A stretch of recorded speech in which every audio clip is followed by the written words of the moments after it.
Good morning, students. Today is Monday, 22 March 2021. This will be our first lecture for this week.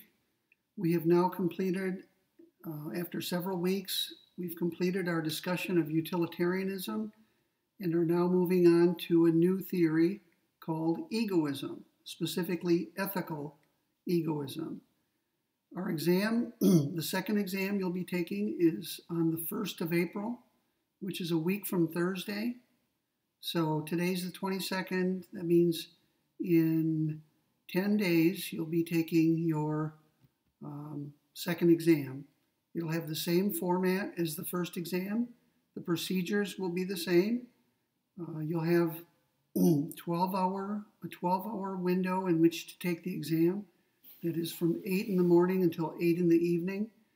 The exam itself will be 1 hour and 15 minutes in length, just like the other one. It'll consist of 10 true-false questions and 30 multiple-choice questions, and it will be worth 100 points.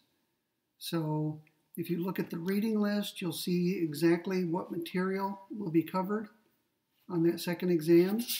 Also, notice that we're covering only part of Chapter 6 on egoism. The 3 parts that we will be covering are listed on the reading list on page 2.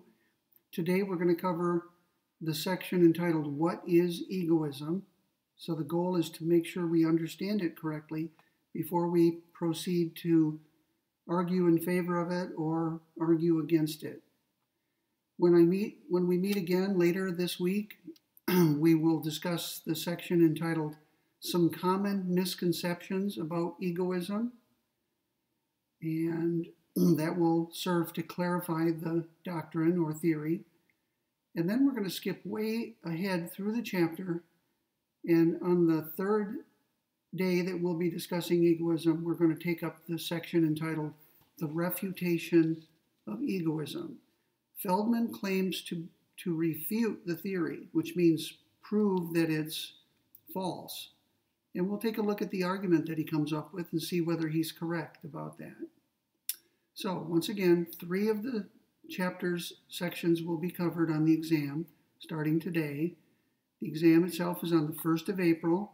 That's the same day that's listed on the syllabus and on the reading list. I have not deviated from that at all. So make sure that you clear up some time on that day and go in and take the exam on Canvas. Okay, so please read, before you watch my next lecture later this week, make sure you read the section entitled Some Common Misconceptions About Egoism. And if you have not yet read the first section entitled What is Egoism, you should stop this lecture right now, go read that section, and then come back when you finish it. Okay, let's get started. I'm going to read to you a little bit that I have myself written about egoism. And mainly it's to explain the name of the theory. The English word ego, E-G-O, derives from the Latin word for I. It's a Latin word, ego, and its meaning is the pronoun I, as in, I am now lecturing. So ego is the first person pronoun. And the word ego refers to, quote, the conscious thinking subject, as opposed to the non-ego or object. So the idea is that I, when I'm thinking, am a self, a thinking thing. And of course, there's a large world outside of me that is the non-ego. It's not part of myself. The word egoism, notice it's the word ego with ISM on it. The word egoism in ethical context means, quote, the theory which regards self-interest as the foundation of morality, unquote. And I took that definition from the compact edition of the Oxford English Dictionary. And that's probably the greatest dictionary ever compiled, certainly of the English language. So according to that dictionary, the word egoism is often used to refer, and I'm going to repeat it, to the theory which regards self-interest as the foundation of morality, unquote. Now, it's important that you not confuse two different types of egoism. They both are called egoism, but to distinguish them, we're going to put an adjective in front of each one. Let's first of all use the adjective ethical. And so from now on, when I use the term ethical egoism, I'm referring to a normative ethical theory, just like utilitarianism. Okay, let's call that ethical egoism. And you should not confuse ethical egoism with another kind, which is often called psychological egoism. Now, psychological egoism is a very different sort of thing. Psychological egoism is a theory of human nature. You can think of it, if you want, as a scientific theory about what motivates human beings. It's a testable scientific theory. And what it says roughly is that all human behavior is motivated by self-interest. Now, that's a factual claim, and as such, it's either true or false. Either it's true that all human behavior is motivated by self-interest, or it's false. Now, what would show that it's false? A single action performed by a human being that is not motivated by self-interest. That would do it, right? So in theory, it's very easy to refute this scientific theory known as psychological egoism. And yet, this theory stubbornly persists. Many people have argued that the mere fact that we perform an action shows that our motive is to promote our own self-interest. After all, I'm the one performing the act. So who else's interest would be promoted by that act other than mine? Now, philosophers have examined this argument and said that it contains a number of confusions. And we don't need to go into that debate right now because we're not interested in psychological egoism at all. This is a book on normative ethical theory, at least the parts of it that we're covering this semester. And we're concerned with ethical egoism, which competes with utilitarianism. So think of ethical egoism and utilitarianism as being rivals. They're rival theories. They're like any two rivals, they're competing with one another for adherence. Right? Each of these theories is trying to get people to adhere to it or subscribe to it and perhaps even become a proponent of it. So I may test you on the exam on psychological egoism. I may want to find out, if I do put a question about it, I want to find out whether you remember what it is and how it differs from ethical egoism. So my discussing it right now was not pointless. There's a point to it, and that's to clarify ethical egoism and distinguish it from things that it's not. And I'll test you to see whether you understood the points that I've just been making. So, as Feldman says on page 80 of chapter 6, egoism, or what we may call ethical egoism, is a normative theory, a theory in normative ethics, a rival of utilitarianism. Now, what have philosophers said about ethical egoism? I would suggest to you that most philosophers are down on ethical egoism, but they're down on it for different reasons. Some philosophers have argued, get this, that ethical egoism is not a moral theory at all. It's not a moral doctrine at all. It's something else. And the reason they say that is that in their view, a moral theory must take into account others besides ourselves. And since egoism doesn't do that, these philosophers want to say it's not even a moral theory. It doesn't count as a moral theory, and it should not be treated as though it were a moral theory. Now, other philosophers disagree with that and say, I'm willing to concede that ethical egoism is a normative ethical theory, like utilitarianism. But then they go on to say that ethical egoism is necessarily false. It's not just false, they say, it's necessarily false. And what makes it necessarily false, they say, is that it generates contradictory advice. It tells you, for example, that you should both do and not do the very same concrete act. Now, I don't want to go into the debate about that, but let me just say this. If those philosophers are correct, if ethical egoism does in fact give contradictory results or advice, then it would be necessarily false. And if it's necessarily false, then of course it's false. And this would be, therefore, a refutation of ethical egoism.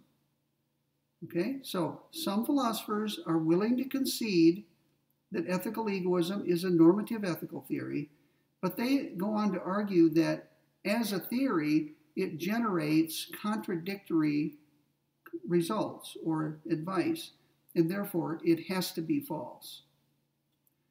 Okay, another group of philosophers has made a different claim. These philosophers have claimed, first of all, that it is a normative ethical theory, or at least they've conceded that. Secondly, they claim or concede that ethical egoism does not contradict itself, and therefore it's not necessarily false, but they go on to argue that in fact it is false. And this group of philosophers includes Fred Feldman, the author of our book. You'll see on the third lecture at this time next week, you'll see that Feldman claims to have refuted ethical egoism. And we'll look at his argument and see whether he has done so. He claims to have done so, but maybe he's wrong about that. I will suggest that he's wrong about it. Okay, so philosophers have not been kind to ethical egoism. They've made very different types of argument against it. There have been, and there continue to be, philosophers who are ethical egoists. Now, I'm going to name some names, not because I expect you to recognize them, and certainly not because I will expect you to remember them, but just to make this discussion real. I'm not making this up. There are articles published in philosophical journals and in books in which Jesse Kalin, his name is Jesse, K-A-L-I-N. Jesse Kalin is a well-known egoist. He has defended ethical egoism in several articles. Another philosopher is Edward Regis, R-E-G-I-S. He has also written articles in defense of ethical egoism, so you could call him, like Kalin, an ethical egoist. Just as Jeremy Bentham and John Stuart Mill were utilitarians, Jesse Kalin and Edward Regis are ethical egoists. Others are John Hospers, who taught philosophy for many years at the University of Southern California. Ayn Rand, now actually you may have heard of her. Her first name is spelled A-Y-N. Her last name is Rand, R-A-N-D. She was a very interesting character. She died, I believe, in 1982 or 81, right around that time. She wrote books with provocative titles like The Virtue of Selfishness. She was a well-known defender not only of egoism, but of capitalism. She believed that capitalism, as an economy, a type of economy, is the only economic system that respects the individual. She spent her life attacking communism and totalitarianism and various forms of socialism. So she's a defender of capitalism, and in moral philosophy, she was an ethical egoist. She believed that it's not only permissible, but obligatory for individuals to promote their own happiness. And that's the right thing to do. And another philosopher you may have heard of, Thomas Hobbes, who wrote the great book Leviathan in 1651, pardon me. Thomas Hobbes is often interpreted as some form of egoist. Maybe a rule egoist, but still an egoist. Okay, so my point in reciting those names is simply this.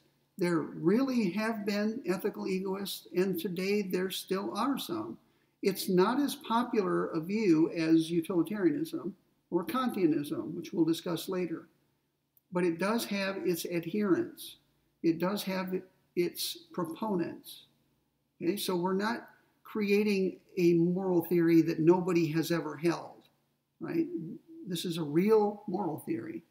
And since people have written about it, we can use what they have written to understand it and to look at the arguments that they have made in favor of it.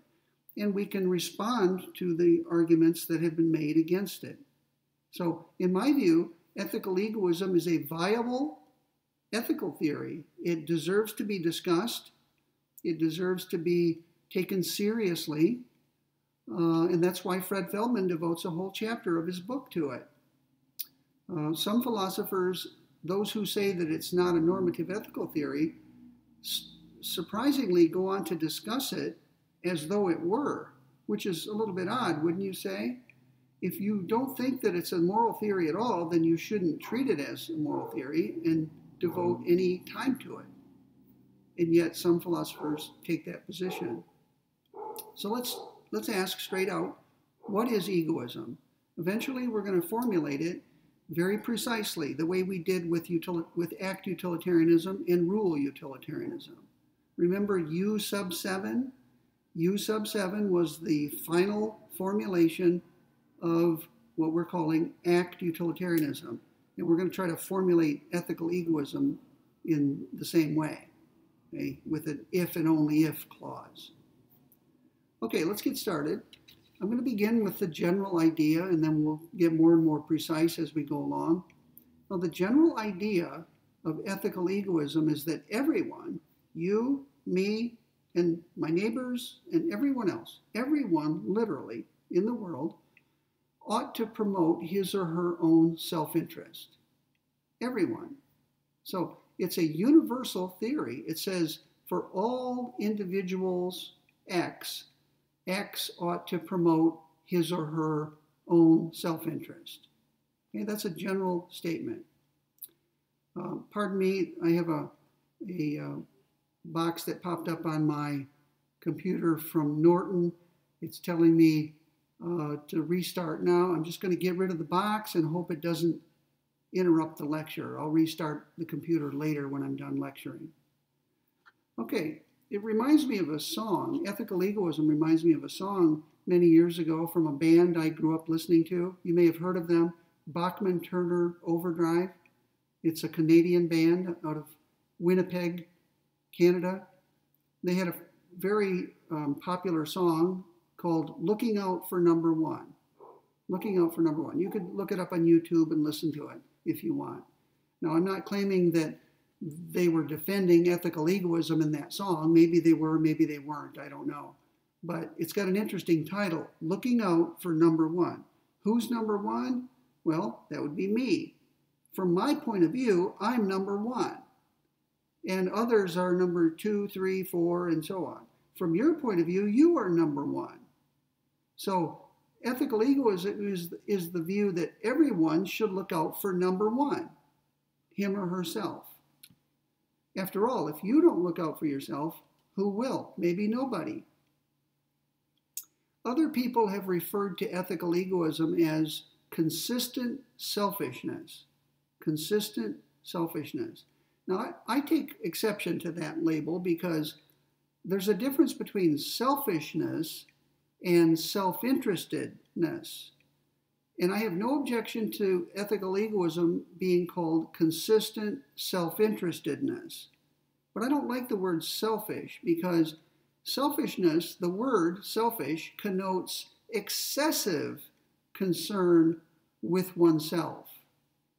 And by excessive, I mean where you put your own trivial interests ahead of other people's important interests. I'd like to give the following example. Imagine a parent of children who has limited resources available. The children are in need of basic things. They don't have adequate clothing. Their diet is impoverished. They're not eating properly because the parent isn't feeding them properly, and the parent's not feeding them properly because the parent doesn't have enough resources. Now imagine the parent gets a toothache. Now maybe the toothache is minor and the parent could go on living with the toothache. Instead of providing for food for the children or adequate clothing, the parent goes to see a dentist to relieve the minor toothache. Arguably, that's a case of selfishness. The parent is putting his or her minor interests above the important interests of his or her children. And so we might say that's selfish of you to do that. Now, I have no problem with ethical egoism being described as self-interested, consistent self-interestedness. And the reason is simple. The term self-interest doesn't have a negative connotation like the term selfish. So let's not load the deck or stack the deck against ethical egoism by using a label to describe it that is loaded in a negative way. Let's be neutral in our description of the theory. If the theory is false, that's fine. Maybe we can prove that it's false. But let's not try to win the debate by using a loaded term as a label. You see what I'm saying? So even though Ayn Rand entitled one of her books, The Virtue of Selfishness, I think she did so to be provocative. Really, what she's arguing for in that book is self-interestedness. But she wanted to provoke her readers or people who are browsing through a bookstore. Can you imagine coming across a book with that title? The Virtue of Selfishness. Wait a minute. I've been taught that selfishness is a bad thing. How could it be a virtue, you might say? You would pick up the book, open it, start to read it. Maybe you would buy the book, take it home, read it slowly and carefully. And that's what Ayn Rand wanted you to do. Right? She wants people to read the book, to buy it, and to read it. So what better way to do that than to come up with a provocative title? But she's not advocating selfishness. She's advocating self-interestedness. That's ethical egoism. Now, I want to disabuse you of something that's easily mistaken. An ethical egoist can take an interest in others. So if I'm an ethical egoist, I can love people and care about them for their own sake.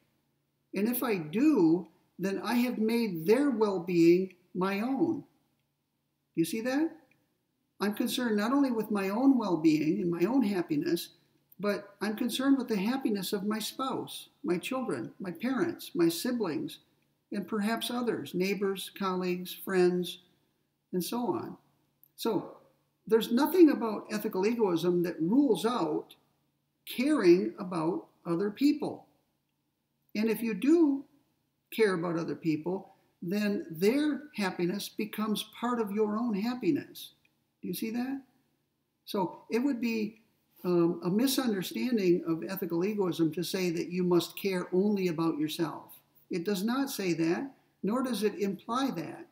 It leaves open the possibility that individuals can care for others, and that those others' happiness becomes part of one's own happiness. Okay, now let's move on. Some of the technical terms that we used when we discussed utilitarianism continue to apply to this new theory. Let me just run through a few. Remember the distinction between a concrete act and a generic act?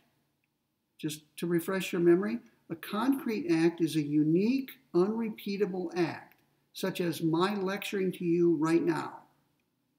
Okay, that's a concrete act. A generic act is a repeatable act. It's a type of act, a kind of act. And so Keith's lecturing to his students is a generic act because that happens over and over again, right? Twice a week. So that distinction will stay in place. And we're going to interpret ethical egoism as a normative ethical theory that tells us the normative status of concrete acts, those unrepeatable, unique acts. Okay? Same as utilitarianism, no difference.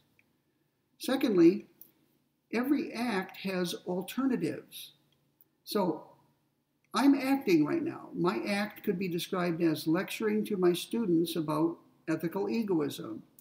There are many alternative acts that I could be performing right now instead of that one. I could be riding my bike. In fact, I hope to ride when this lecture is over. That'll be the next act I perform after this lecture. But I could be doing it right now, couldn't I? That means that my riding my bike is an alternative act to the one that I'm actually currently performing. And there are many others. I could be taking a nap, I could be eating, and so forth.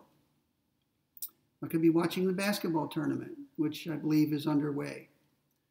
Okay, so we're going to continue using the term alternatives. Every act has one or more alternatives, usually quite a few. We are still going to make use of the term consequences. We saw when we discussed utilitarianism that every act has consequences. Some of the consequences are proximal, some are remote. The proximal consequences of an act are the ones that occur fairly soon after the act is performed, often right away. Other consequences are called remote because they occur down the road, tomorrow, next week, a month from now, years from now. Okay, so that's the same. We're going to still talk about an act and its consequences. We're still going to make use of the terms dolors and hedons. Remember that? Feldman coined the term hedon to refer to a unit of pleasure, and he coined the term dolor to refer to a unit of pain. And we made use of those terms when we constructed act utilitarianism. Well, we're going to continue to use those terms because now we're going to be concerned with pain and pleasure for the agent. The agent means the person performing the act.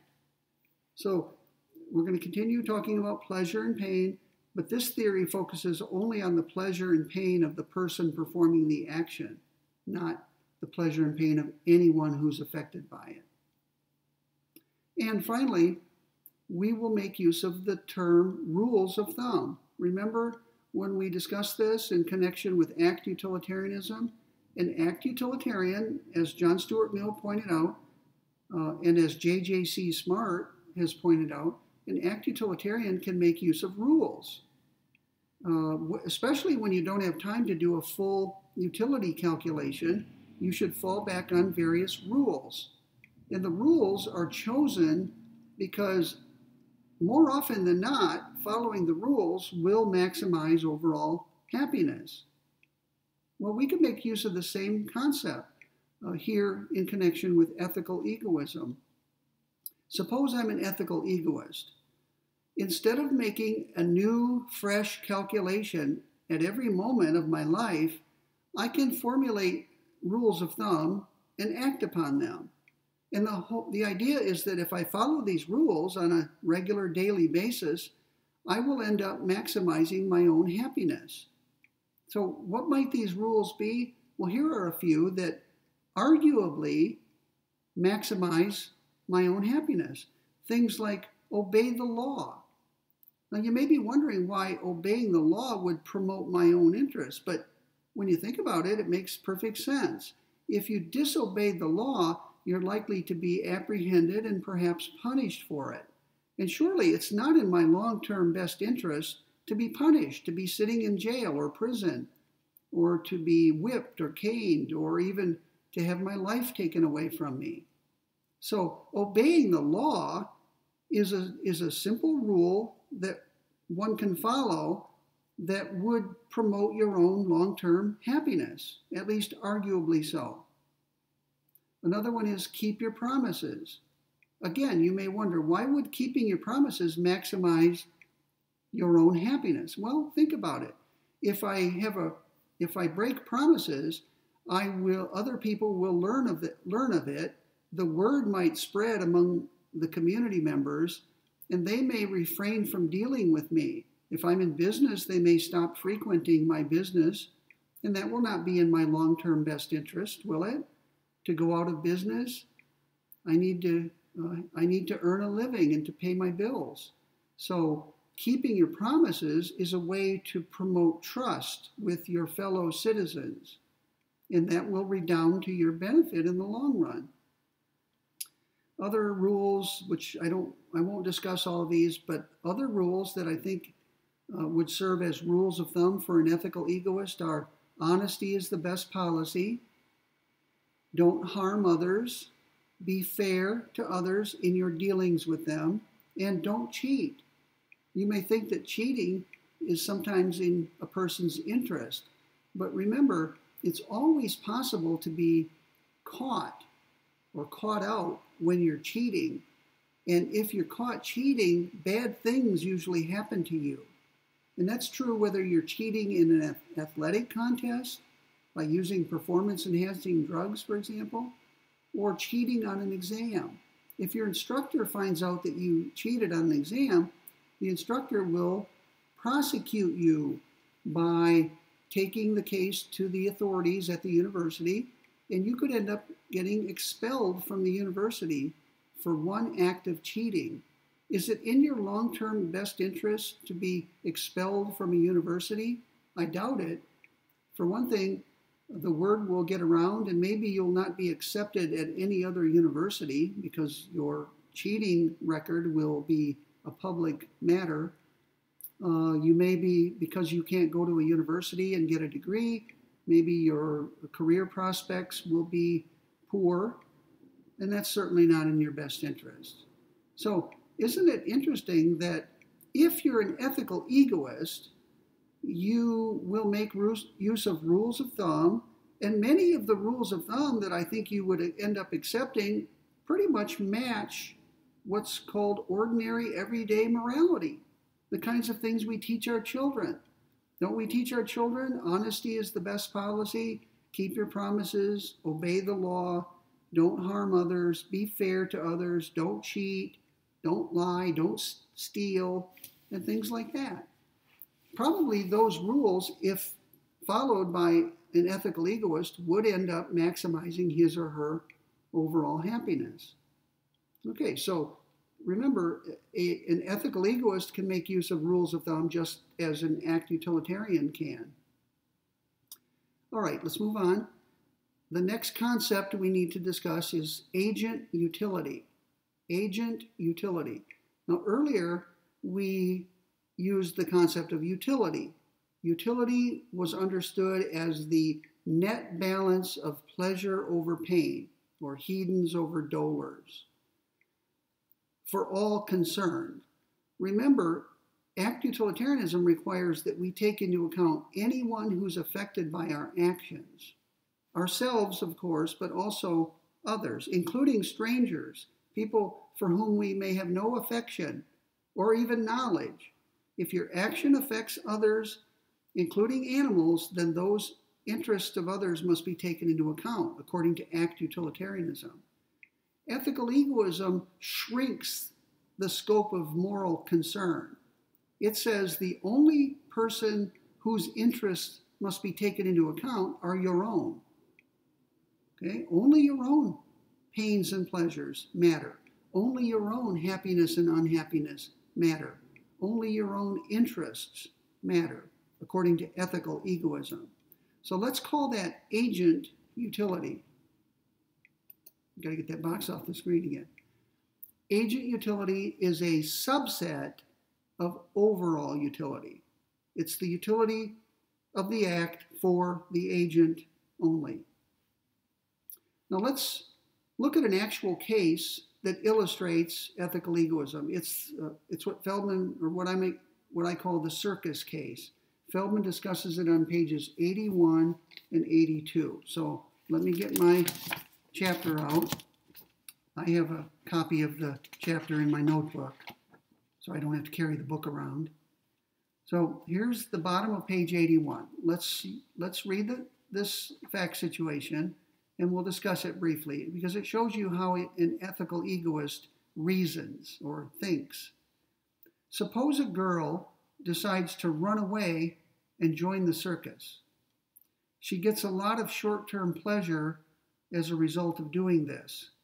She's thrilled to meet the performers and she's excited by the prospect of traveling all over the country. However, as time passes, she begins to feel lonely and unhappy. She discovers that the circus life is not for her.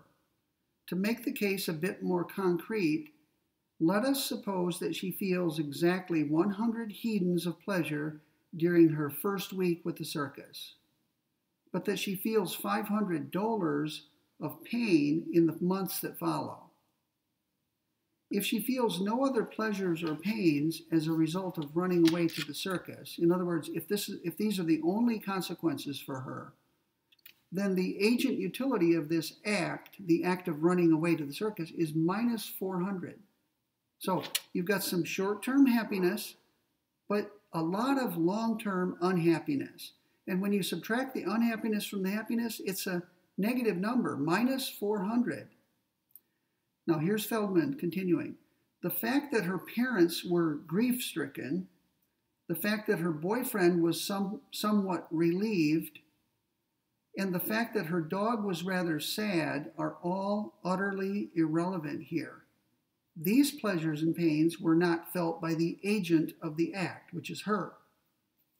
They were felt by her parents, her boyfriend, and her dog. Hence, they have no direct bearing on the agent utility of her action.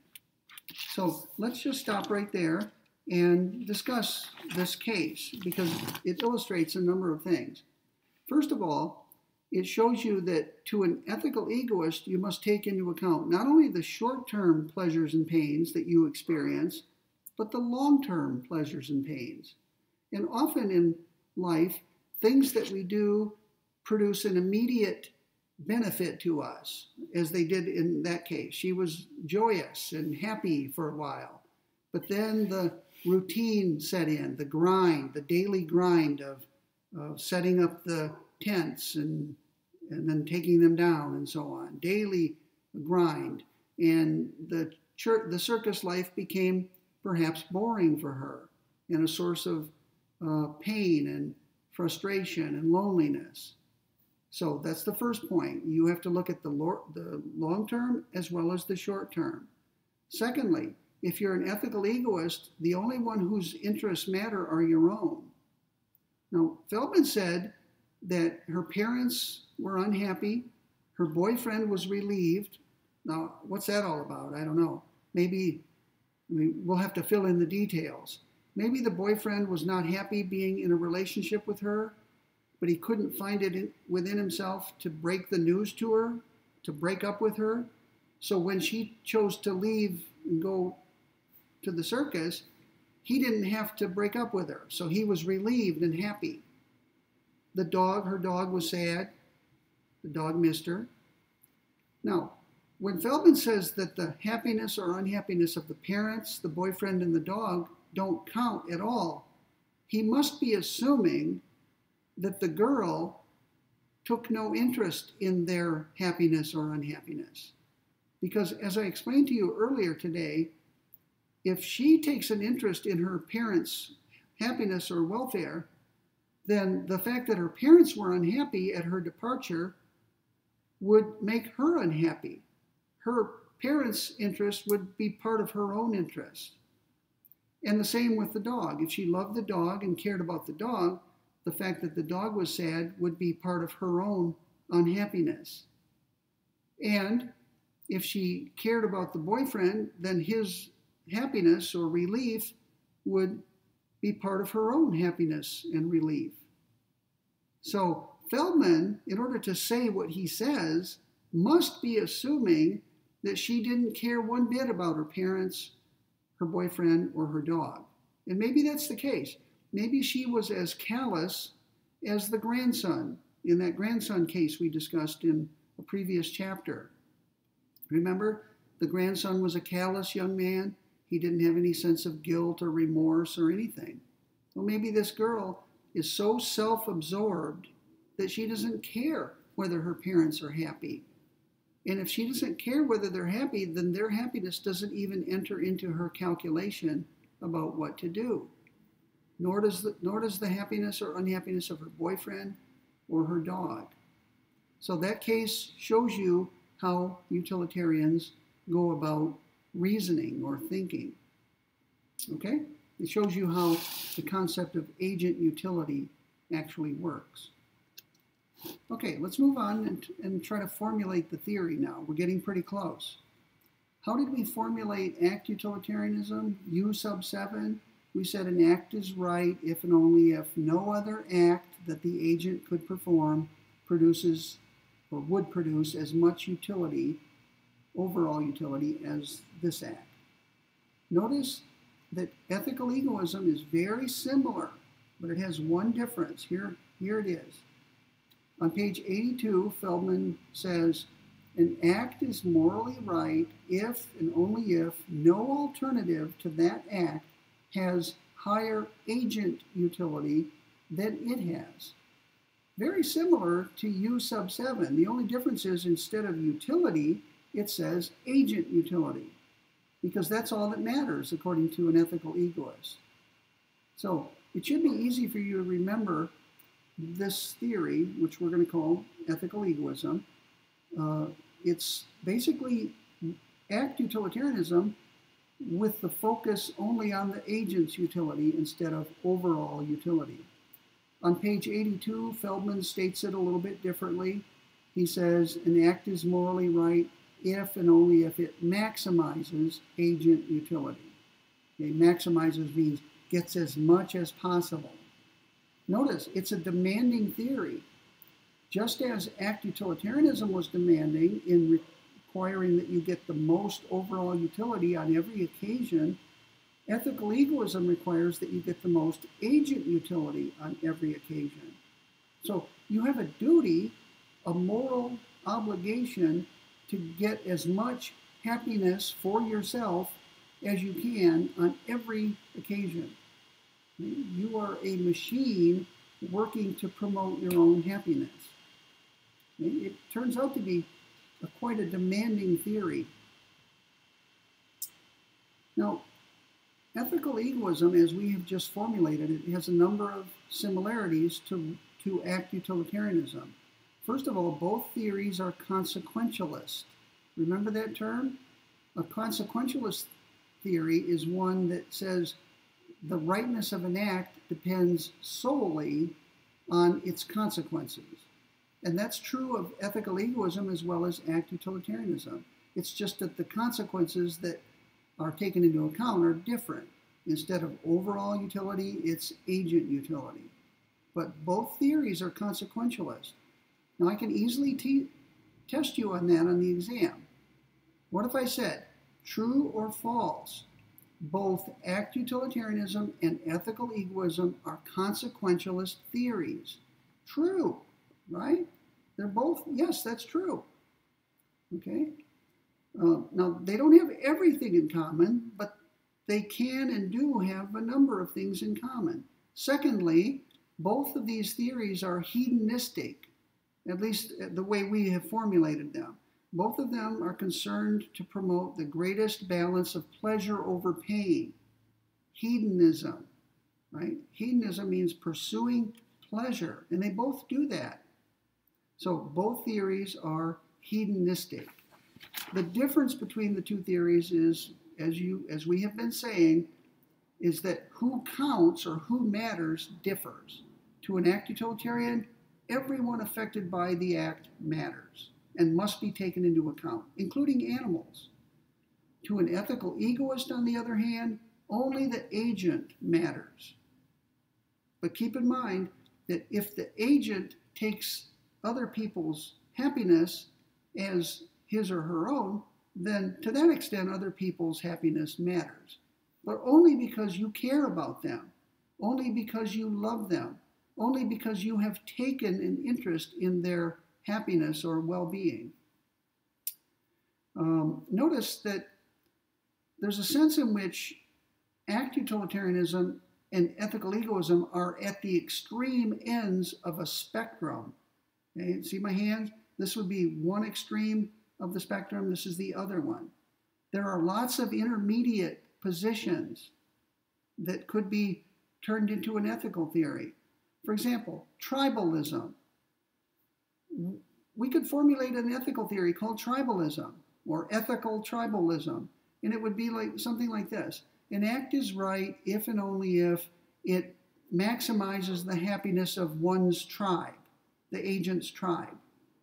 Okay, and notice, one's tribe is less than everyone, but more than oneself. So that would be an intermediate position between the two extremes. It would be somewhere in the middle. Other intermediate positions would be familialism. We could formulate a theory called ethical familialism. An act is right if and only if it maximizes the interest or the well-being or the happiness of one's family. Notice, you're a member of your family as well, but you're not the only member. So what that theory would tell you is to take into account how your act affects each of your family members, including yourself. And it would say choose whichever act maximizes that group's happiness. So familialism is an intermediate position. Tribalism, things like racialism, where you try to maximize the interest of members of your own race. How about nationalism? You could try to maximize the interest of your nation. You could say, I'm an American. Americans are my people. My goal morally is to maximize the happiness of Americans. Okay, we can call that nationalism. And notice, nationalism would say that each person should maximize the happiness of his or her own nation. So someone in France would maximize the happiness of French people. Someone in China would maximize the happiness of Chinese people. So that's a possible intermediate position. What about humanism? Now, you know that act utilitarians focus on not just humans, but all sentient life, including animals, non-human animals.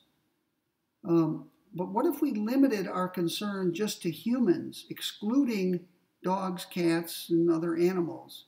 Yeah, that would be an intermediate position, wouldn't it? So really what we have here we have act utilitarianism, which is a form of impartialism. Act utilitarians must be impartial toward everyone. And at the other end of the spectrum, we have egoism, which says only the agent matters.